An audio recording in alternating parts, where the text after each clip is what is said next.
দুনিয়ার যে জায়গাতেই যাব সাইকেল দেখলে আমি পাগল হয়ে যাই সেটা চালানোর জন্য। সাইকেল চালাতে রপ্ত হয়েছে অনেক ছোটোবেলায়, খালার কাছে শেখা, ছোট খালার কাছে। নানু বাড়ি যখন স্কুল ভ্যাকেশনে বেড়াতে যেতাম তখন উঠোনের মধ্যে ঘুরপাক খেতে খেতে খেতে খেতে সাইকেল চালানো শেখা। মনে আছে সেই সময় সাইকেল চালাতে 1 ঘন্টা 2 টাকা 5 টাকা এরকম নিত। ঘন্টায় ভাড়া করে এনে সাইকেল চালানো শেখা ছিল। এরপর থেকে যেখানেই সাইকেল দেখতাম সেখানেই সেটা চালানোর জন্য অস্থির হয়ে যেতাম। আমি যে কয়টা দেশেই গিয়েছি মোটামুটি সব দেশেই কম বেশি, যেগুলি ঠান্ডার দেশ সেগুলি বাদ দিয়ে সব দেশেই সাইকেল চালিয়েছি। বাট মালদ্বীপে এখানে এসে সাইকেল চালাতে খুব ভয় লাগছিল। পানির উপরে রাস্তা, পানি আমি মারাত্মক ভয় পাই। সবচেয়ে বেশি ভয় পাই আগুনকে, তার থেকেও বেশি ভয় পাই উচ্চতাকে। পাহাড়ের চূড়া থেকে তাকালে নিচের দিকে ভয়ে আমার জান বের হয়ে যায়। থাক সে গল্প আর একদিন।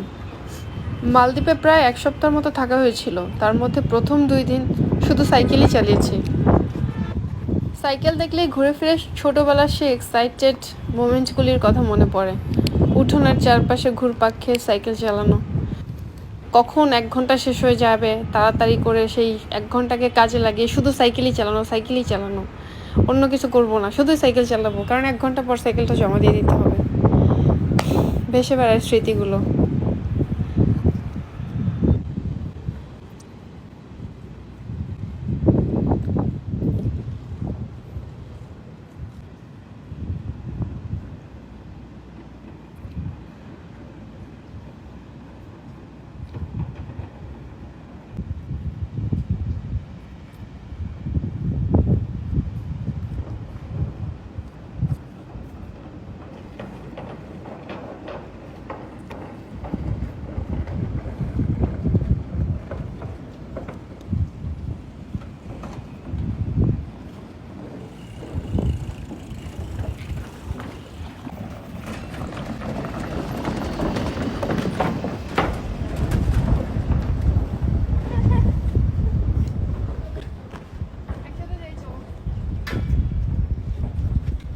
একদম অন্ধকার অন্ধকার অন্ধকার দেখো।